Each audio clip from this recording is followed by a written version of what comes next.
These highly trained warriors operating in collaboration with U.S. law enforcement caught them in a very ready position. They were waiting for us. They knew we had many ships out in the sea, just sort of waiting. They knew we were coming. So they were in a ready, what's called a ready position. But they were completely overwhelmed and very quickly incapacitated.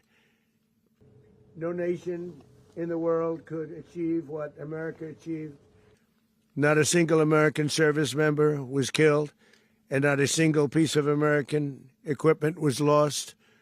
We had many helicopters, many planes, many people involved in that fight. But think of that, not one piece of military equipment was lost, not one service member was, more importantly, killed. The United States military is the strongest due to a certain expertise that we have. We're going to run the country until such time as we can do a safe, proper, and judicious transition. So we don't want to be involved with having somebody else get in, and we have the same situation that we had for the last long period of years. So we are going to run the country until such time as we can do a safe, proper, and judicious transition. And it has to be judicious because that's what we're all about. Maduro and Flores have been indicted in the Southern District of New York. As everyone knows, the oil business in Venezuela has been a bust, a total bust, for a long period of time.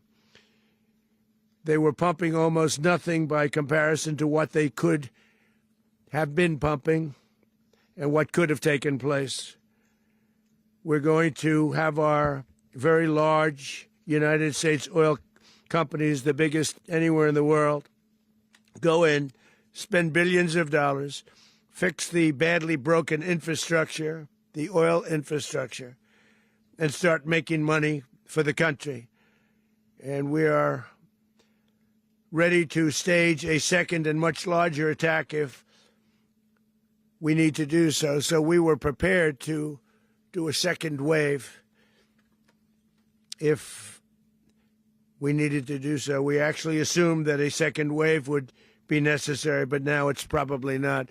The first wave, if you'd like to call it that, the first attack was so successful, we probably don't have to do a second, but we're prepared to do a second wave, a much bigger wave, actually. I want to thank the men and women of our military who achieved such an extraordinary success overnight. Maduro and his wife will soon face the full might of American justice and stand trial on American soil. Right now, they're on a ship. They'll be heading to, ultimately, New York, and then a decision will be made, I assume, between New York and Miami or Florida.